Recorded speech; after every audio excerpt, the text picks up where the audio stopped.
Hello बच्चों, let's see this question.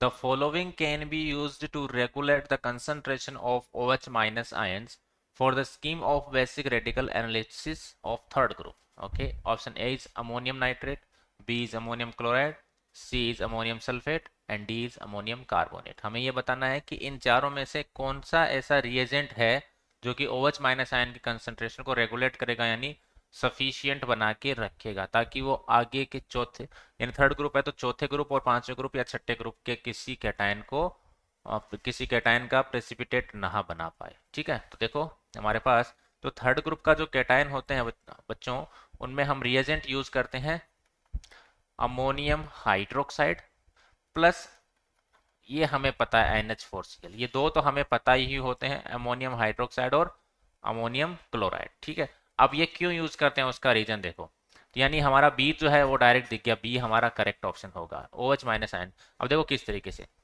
कि हमारा जो अमोनियम हाइड्रोक्साइड होता है ये एक वीक बेस होता है, तो ये जब ब्रेक होता है तो अमोनियम प्लस हाइड्रोक्साइड आयन बनाता है।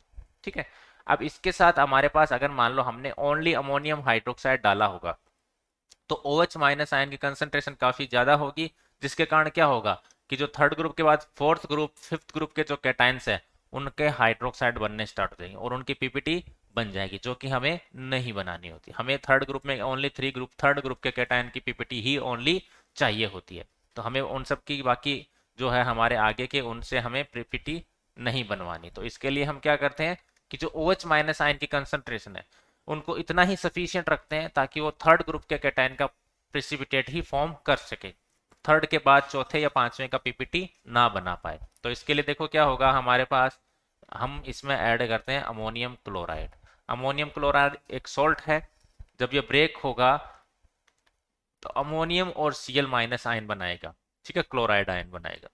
तो यहां पर देखो बच्चों क्या होता है कि जब अमोनियम आयन जब हमारे पास दोनों प्रेजेंट रहेंगे तो यहां पर हमारे पास लगेगा common ion effect, common ion effect. और कॉमन आयन इफेक्ट के थ्रू आपको पता ही है बच्चों कि हमारे पास ये जो इक्विलिब्रियम वाली कंडीशन है, कॉमन आयन इफेक्ट के कारण क्या हो जाएगी, बैकवर्ड में मूव होना स्टार्ट हो जाएगी। ये रिएक्शन जो है वो बैकवर्ड में चलना स्टार्ट हो जाएगी, यानी हमारे पास OH माइनस की आयन की जो कंसंट्रेशन है वो क्या हो जाएगी, डिक्रीज डिक्रीज होकर इतनी हो जाएगी कि वो ओनली थर्ड ग्रुप के कैटायन का ही प्रेसिपिटेट बना सके। इसीलिए हम अमोनियम क्लोराइड जो है वो ऐड करते हैं। आगे बात समझ में। अब आगे ऐसे और कौन से आयन है जिनको हम ऐड कर सकते हैं, तो उसके बाद है हमारे पास अमोनियम नाइट्रेट। तो देखो बच्चों अमोनियम नाइट्रेट ऐड करेंगे तो ये अमोनियम और NO3 माइनस बनाएगा। तो सेम वही, अब जैसे मान लो हमने ये अमोनियम क्लोराइड हटा दिया, उसकी जगह हमने अमोनियम नाइट्रेट ऐड कर दिया, तो ये वापस कॉमन आयन इफेक्ट और ये OH माइनस आयन बन जाएगा। ठीक है, अब ये नाइट्रेट आयन का काम क्या है, नाइट्रेट आयन जो होता है बच्चों इसके जितने भी सॉल्ट होते हैं वो सारे सोल्यूबल होते हैं। तो जब सॉल्युबल होंगे तो ये पीपीटी बनने नहीं देगा, तो पीपीटी नहीं बनेगी तो इसका मतलब क्या है, वो आयन में सॉल्युबल पड़ा रहेगा, कोई समस्या उससे नहीं होगी, यानी हमारा अमोनियम नाइट्रेट जो है वो भी क्या हो जाएगा, करेक्ट ऑप्शन हो जाएगा।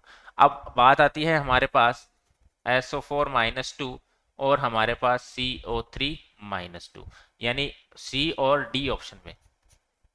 ठीक है, तो जैसे देखो अपने पास फोर्थ ग्रुप में जाते हैं तो फोर्थ ग्रुप में हमें दिखता है कि हमारे पास बेरियम +2 हो गया, कैल्शियम हो गया +2 हो गया, और उसके बाद हमारे पास लेड हो गया, सॉरी लेड क्या, हमारे पास मैग्नीशियम हो गया, कैल्शियम हो गया। इन सब के जो कैटायंस होते हैं वो हमारे पास सल्फेट के और कार्बोनेट के साथ रिएक्शन करके इनसॉल्युबल प्रोडक्ट बनाते हैं।